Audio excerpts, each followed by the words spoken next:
is Hopper HQ. And we are looking at our Hopper HQ team. To explain, everyone has an email account which logs into their Hopper HQ account, and that account can be part of teams. So if you do manage multiple, say, for example, client teams, you can separate your subscriptions and your Hopper HQ into teams. You can see here I'm part of a few teams myself, but we're going to be focusing on the Hopper HQ team for now. But it's a great feature to be able to separate the subscriptions, separate the accounts if you need that headspace between them. Awesome. Once you're in your desired team or account, you'll have your social media accounts connected on the left-hand side. We cater for Instagram, Facebook, Twitter, LinkedIn, Pinterest, YouTube, and TikTok. And we auto post to all of those, including Instagram stories and Instagram reels. Fantastic. So we are in the Hopper HQ Planner page, looking at our scheduled queue. So our scheduled queue are the accounts in which the posts in which we are 100% happy with, and they are going to be published at the scheduled date and time. And so I can see here, this post is the first one upcoming. If I need to check into it, I can click into it and view the post, make any edits I want. Don't forget to press save and see everything to do with that post. Furthermore, we can drag and we can drop. So if we decide that post we don't want to go out first, we're going to change it and pop it there, we can do that. Fantastic. And then we have our drafted space in Hopper HQ. Drafts are posts which aren't yet perfect, and a place where you can kind of have a bit of a play, kind of a brainstorming playground before the posts are perfect in Hopper HQ. So drafts are distinguishable by this toggle here. You can toggle your post to draft, scheduled, or request approval, which we will get to in just 1 second. But even if the scheduled time and date comes about, these will not be published, and they are safe in your drafts. Now, approvals. Approvals are a place where if you work within a team, you can set a post for approval. And those with approving permissions will be able to view these and approve, or it might be the case that they don't approve the post. So I can see here that I set this post for approval. I can click into the post, view everything that I did, and if I'm happy with my work, I can press approve, and it will move into the scheduled queue. And if I'm not happy, I can reject it, and it will move back to our drafted queue. If we are working in a team, I can drop some notes here to explain, congratulate, or maybe not, as it may be. Awesome. Then on the right-hand side, we have our grid planner. Grid is a fantastic way to ensure your Instagram and TikToks are looking exactly how you want them. Obviously, the visual aestheticness of Instagram is quite important. It's often seen as a shop window in a website, so you want to make sure it's looking good. With the published posts, we can't do anything with those. If you want to edit, delete, change, head to the platform itself to update those. But likewise, I said you can click into a post, view it, edit it, see it, as well as drag and drop any posts we want to rearrange the order and curate our grid. Hope that all makes sense. Do reach out if there are any questions. So we'll just go and create a post now. You have the option to create posts, reels, and stories. And the reason we separate them is because they are different sizes and we want to make sure your content is optimized for the purpose you're posting for. We also have this bulk create option or bulk upload option, which allows you to upload up to 50 items at a time so you can work in bulk and schedule to your heart's desire. Upload sources, you can upload media from your device, Link, Dropbox, Google Drive, OneDrive, and Unsplash. For those new schedulers amongst us who maybe don't have any graphic designers or a team behind us, solo entrepreneurs, Unsplash is going to be your best friend. You can search for anything in this and it will pull freely available high-quality stock photography photographs and images. If you don't know unsplash.com, check it out. It's amazing. But you can select what you want and upload it directly into Hopper HQ. Whilst that loads, we'll focus on when this post goes out. So this post is currently scheduled to 2030, but you can schedule as far as you like in the future with Hopper HQ. That's the beauty of it. But you have full granularity of choice on kind of when and how you publish. We also have the same granularity with the time, and I really recommend going for kind of these odd looking times like 10:17 or 9:13, 9:49, because lots of people use scheduling tools and not many people are imaginative, so they tend to go for the rounder numbers like 8:30 in the morning or 5:30 in the afternoon. So the Instagram and other platform feeds are flooded at that time, and it's more likely you'll get that hit of engagement if you're posting at a more organic time, as we call it. Then we also have your post schedule time, in which you are able to create a schedule for each account in Hopper HQ. So after you've looked at your analytics, your best time to post, understand your audience, and like kind of know exactly when you are to be publishing, you can create a content schedule in your Hopper HQ settings for each account. And then you can press this button and it will fall into the next available slot in that queue, which is pretty cool. And then we have our post now feature, which is if you need to get a post out immediately. Say you've had to close the store for some reason, or you've got a flash sale on today. I don't know what it could be, but if you want to announce something to your followers immediately, that's what you'll do. Awesome. And then we have the ability to flip between posts, reels, and stories in case you want to change that up. And now back to the media. So once the media is up here, we have a few options. We can create a carousel post, which are the gallery posts on Instagram, which you like swipe across on to see more content, and stack the images of videos there. You can tag people, tag whoever you want. Great for like that boost of engagement. Hopefully they'll share it with their followers. You really want that, good for growth. Crop if the image isn't quite right. The image editor, especially if you're using unsplash images, it might be quite nice to like make them your own. You can use our image editor, which is amazing. I think one of our most understated features, and you can kind of have that fun there, as well as delete the image or video if you so choose.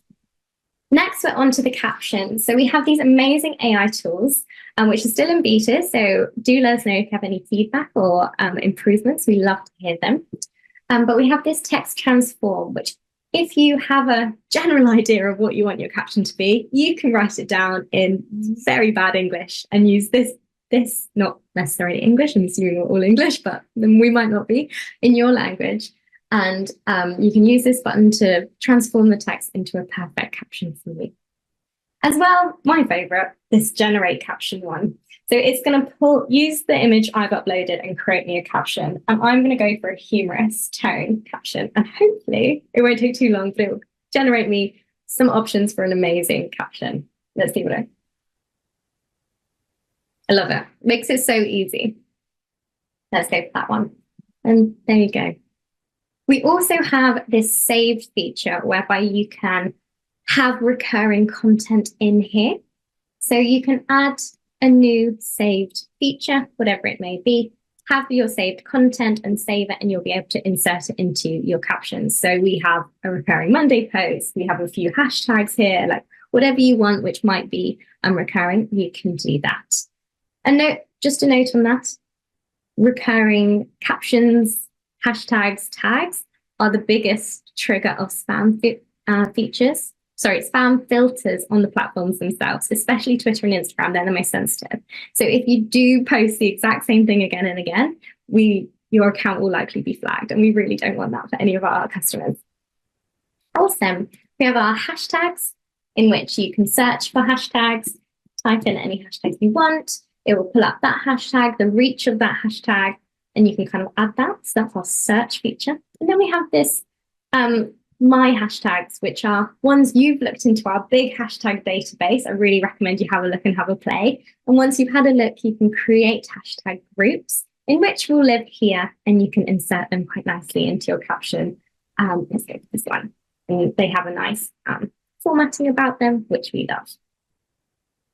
We have a first comment feature, which is an Instagram only, allowing you to be the first to comment on your posts, which is quite fun. If you did want to put your hashtags down there, for example, you can do that. And then location. We always recommend popping a location on. Your customers, your audience want to know where you are, be it to visit, opening hours, time zone, whatever it is. It's good to know. And then our most popular feature, I'd say, with Hopper HQ is that you can publish the singular post to every single account you have connected. So you'll see here, these are all the accounts, and here you'll see them as well.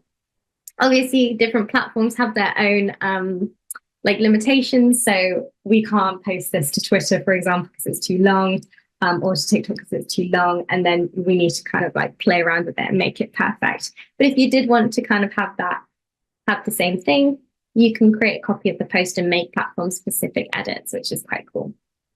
Awesome. Do let me know if you have any questions at all, but I'll just leave that there and you guys can have a play after the call. Fantastic. Let's jump into the calendar now, which if you are visual and like to see like what's upcoming, you're going to love it. So in the calendar, we have an overview of the content we've got coming up. So you can view all of your accounts if you so wish, or just one, or just two, in your content calendar.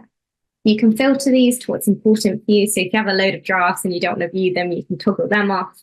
If you just want to view stories, you can view that as well, which is quite fun. But here you can click into any post, see what's going on, make any edits. As well, you can drag and drop if you decide, I actually want that one there, for example, you can do that. As well, you can click into any empty space and create a post. So this is just a portrait version of what we were looking at landscape in the previous page, but here you can kind of have that fun there, which is cool. Awesome. Do let me know if you have any questions. And then let's jump into our analytics platform. So analytics obviously are great to keep an eye on. We want to see kind of what's going on and kind of how our accounts are growing, how we can improve, what can we be doing more of, and we can help you out there with our analytics. So here our analytics are broken down into these 4 categories. Focusing on post analytics, you can see a breakdown of each and every post broken down into engagement, percentage, likes, comments, saves, reach, as well as impressions. You can order this data by what's important for you. If you're trying to go for virality, you might look at reach. If you're trying to create chatter and referrals, you might go for comments, like all of those kind of things. Next, best time to post, one of my favorite ones. Give it a second to load. Here you can see a heat map of when your followers are online. So the darker the blue, the more followers are online, and the lighter the blue, the less. So obviously we want to be targeting when the majority of our following are online to get that initial hit of engagement and hopefully create that kind of continuation of the growth on the engagement metrics. And then we have further kind of demographics we can see here, which are important for some accounts, internationally less important for others, but they're there. And then we have this overview account analytics tab, so you can kind of see these big metrics, and this is cool, so you can see kind of how you've grown on some days and not in others, and what you did those days. You can view new followers, impressions, reach, and all of those, which is cool. Oh, what happened on the 11th of January? But here you can kind of like have that fun there and see kind of what's going on and why, which is cool. And then hashtag analytics. So this was kind of a version 1 of our big hashtag database. But here you can see your top hashtags basically for your accounts. Takes into account any hashtags you've popped in your captions since publishing with Hopper HQ, and you can see which are the best ones for you. So ours is social media tips. And so we want to be using that all the time because that's our best hashtag. Fantastic. And now I'm going to jump into our settings just to show you a few things I've mentioned throughout the call. So in your time settings, you are able to create a schedule. So I'd really recommend looking at your best time to post, your analytics, understanding your audience and when they're likely to be online. And you can create a schedule for your accounts here. And then your post will automatically fall into this unless you select otherwise. Cool. Teams I mentioned right at the beginning, but if you were to convert your account into a team, you have the ability to add team members. So send them an email. We'll send them an email once you've put their email address in with an invite link so they can create their own Hopper HQ account, absolutely free, to access what you give them access to. And we have these general permissions, which you can see here. As well, we have it on a more granular account level. So I might decide here that Mike, I don't want him to access my Instagram or my Pinterest, but he can draft on my other Instagram account, for example. So you can control your team members' permission. If you want them to be able to look at post approvals, they need to be full publish or admin.